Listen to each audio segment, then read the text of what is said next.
Doctor Babasaheb Ambedkar यांच्या 133व्या जयंतीनिमित्त रविवारी पार्क चौक येथील डॉक्टर बाबासाहेब आंबेडकर यांच्या पूर्णाकृती पुतळ्यास अभिवादन करण्यासाठी सकाळपासून आंबेडकर अनुयायांची गर्दी दिसून आली। यावेळी मोहोळ विधानसभा मतदारसंघाचे माजी आमदार रमेश कदम हे बाबासाहेब आंबेडकर यांना अभिवादन करण्यासाठी आले असता आमदार विजयकुमार देशमुख यांनी स्वतः पुढे सरसावत आमदार कदमांचे स्वागत केले। यावेळी माध्यम प्रतिनिधीने दोन आमदारांमधील चर्चेचे चित्र टिपण्यास सुरुवात केली।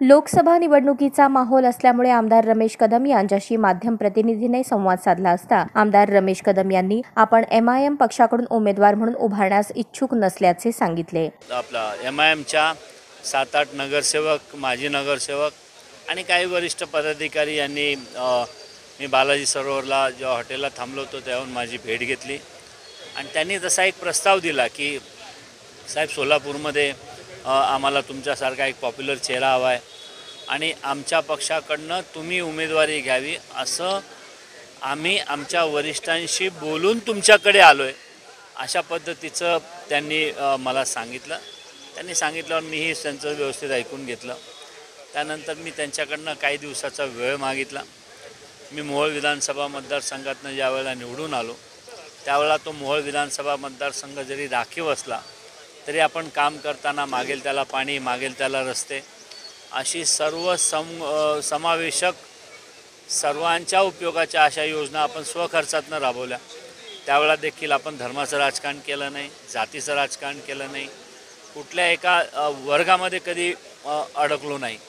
त्यामुळे माझ्यासारखा कार्यकर्ता नेहमी अशा पद्धतीच्या राजकारणापासून लांब राहिलेला। MIM पक्षाच्या स्थानिक पदाधिकाऱ्यांनी रमेश कदम यांच्या नावाचा आणि चेहऱ्याचा वापर करत आमदार कदमांचा करेक्ट कार्यक्रम केला का असा सवाल उपस्थित करताच कदम काय म्हणाले ते पहा। MIMचे नेते किंवा स्थानिक पदाधिकाऱ्यांनी रमेश कदमांचा करेक्ट कार्यक्रम केला म्हणायचं का?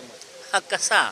मी त्यांना हो म्हटलंच नाही ना। मग ते म्हणतायत ना अजय तुमची उपस्थिती सांगून जाते। परत विशेष म्हणजे त्यांच्याकडूनचा घेतलेला आदर सत्कार, त्यांनी घेतलेली प्रेस कॉन्फरन्स, तुमची उमेदवारी मागे घेणार राजकारणामध्ये कसं असतं, हा करेक्ट कार्यक्रम ऐका ना, राजकारणामध्ये आपण एकमेकांना भेटत असतो आणि ही भेटलात पण त्यांनी करेक्ट कार्यक्रम तुमचा केला, तुमच्या चेहऱ्याचा केला, तुमच्या नावाचा केला। नाही असा म्हणता येणार नाही कारण अजून मी त्या संदर्भात कुठलाही होकार दिला नव्हता। त्यांनी तो प्रस्ताव दिला, ते त्यांच्या वरिष्ठांशी बोलतात, विचार करतात आणि मी अजून काय त्याच्याबद्दल जर का आलात होकारार्थी आलात बघू ना, भूमिका काय बघू। रमेश कदमांनी सोलापूर लोकसभा मतदारसंघातून उभारण्यास नकार दिल्यानंतर MIMचे पदाधिकारी लोकसभेसाठी उमेदवार म्हणून आता कोणाला आणणार याकडे आता सर्वांचे लक्ष लागून राहिले आहे।